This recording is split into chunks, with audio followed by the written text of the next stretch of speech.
Нас сократили 15 марта 2016 года. Нам апрель, май, июнь нам не платили деньги. Нам начали выплачивать только биржа по 4 900 только с июля месяца. Вот. И больше доходов нет. На бирже стою.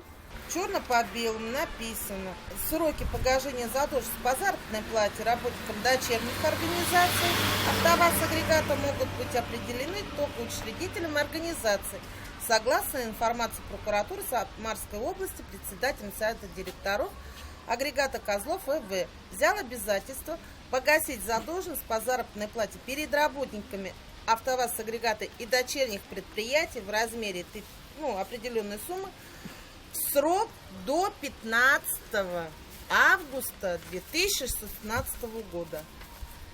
Сегодня у нас уже 25 число. Денег нет. 19 выступал наш Меркушкин. Задали вопрос, когда будут выплаты. Он ответил: забудь, что такое деньги. Все.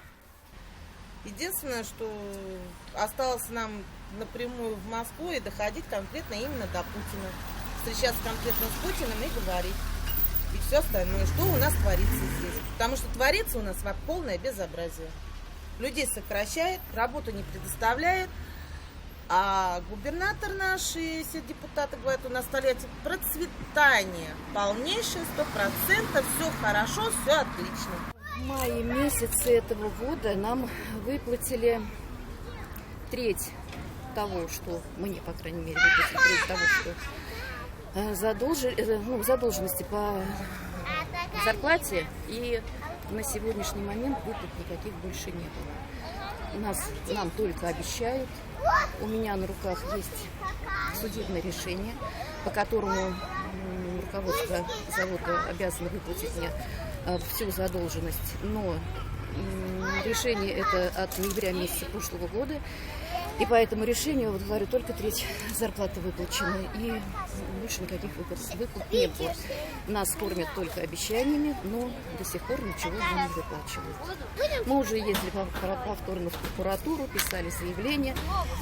Нам сказали: ожидайте, выплаты будут. Но когда они будут, неизвестно. Но мы тоже люди, нам тоже нужно жить. Ой, вы меня извините, меня эмоции душат. У нас копятся долги. Я на данный момент, сейчас я уже являюсь пенсионеркой, но до этого я не могла найти себе работу. Стояла на бирже труда, можно сказать, 3 месяца простояла бесплатно, потому что нам эти 3 месяца тоже должен был оплачивать работодатель. Но эти 3 месяца нам не оплатили. Сократили нас без выходного пособия, то есть нам ничего не оплатили.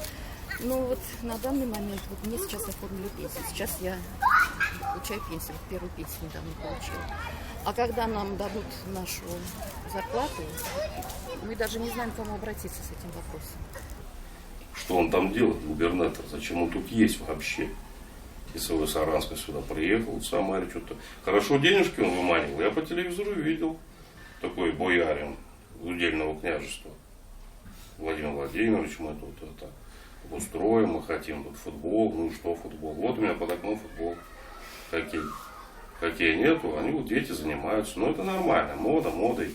Но тем не менее, когда взорвавшиеся вот эти предприниматели, генеральные директора, возомнившие себя господами, вот над нами, вот чисто нас, как при шляхте было, быдло, то бишь скот по-польски.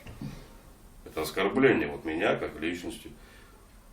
Я вот с моим трудом он живет, моим и таких, как я, людей. Тысячи нас.